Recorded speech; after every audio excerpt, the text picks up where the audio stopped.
It's actually quite a sad thing because I first became aware of Elvis when Elvis died. And I remember being quite young and I was in the lounge room. All of a sudden things kept coming on TV and I knew it was sort of important, and I kept hearing, Elvis is dead, and people were crying. When I was a teenager, I was really, really into the 60s and those Elvis movies that sort of cover the early 60s. I really loved all of the clothes that the women were wearing, and obviously Elvis always looked fantastic and the storyline was always really simple, nice boy, that there's a bit of drama, he gets the girl in the end and he becomes a success, and they're the sort of stories you like when you're a kid.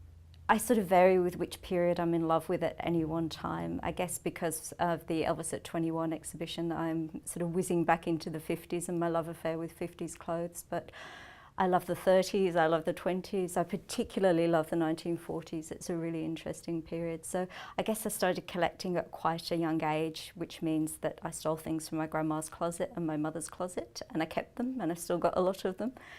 Sadly, they were not fashionistas, and although my mum had some beautiful clothes, my gran was fairly sensible, so I looked, further and further afield, and eventually started collecting and then selling vintage clothing.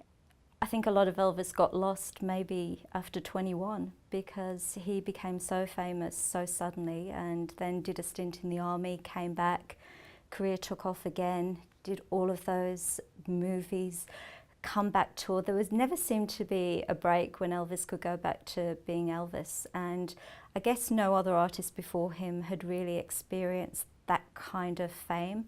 And how do you cope with that kind of fame? It's incredible, and I think probably the real Elvis was maybe tucked somewhere deep inside, but he probably got lost in the image and the persona and lost the real person.